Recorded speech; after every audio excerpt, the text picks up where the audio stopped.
TV சீரிசம் பார்த்துட்ருக்கோம். ஒரு குறிப்பிட்ட அசலானது 6 ஆண்டுகளில் 8850ஆகவும் 4 ஆண்டுகளில் 7920ஆகவும் மாறுகிறதுன்னு சொல்லியிருக்காங்க. பாருங்கள், 6 வருஷத்தில் அமௌண்ட்டு தான் இது கொடுத்துருக்குறது.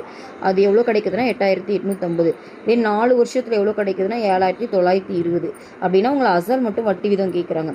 ஸோ இது வந்து பாருங்கள், இது 4 வருஷத்தில் எவ்வளோ கிடைக்குது, 6 வருஷத்தில் இருக்குதுன்னா நடுவில் எத்தனை வருஷம் இருக்குது? 2 வருஷம்.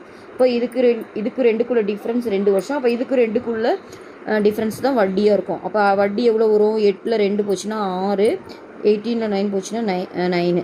2 இயர்ஸில் எனக்கு வட்டி வந்து 960ங்க. அப்போ 1 இயருக்கு வட்டி எவ்வளோ? 1 இயருக்கு 480. ஓகேவா? சரியா? இப்போது 1 இயருக்கு 480 அப்படின்னா இங்கே பாருங்கள், ஃபஸ்ட்டு இருக்கிறது முன்னாடி அசல் எவ்வளோன்னு தெரியாது. ஆனால் 4 ஆண்டுகள் இவ்வளோ மாறி இருக்குன்னா வருஷத்துக்கு 480 ரூபானா 4 வருஷத்துக்கு என்ன ஆயிருக்கும்? 4ஆல் மல்டிப்ளை பண்ணுங்கள்.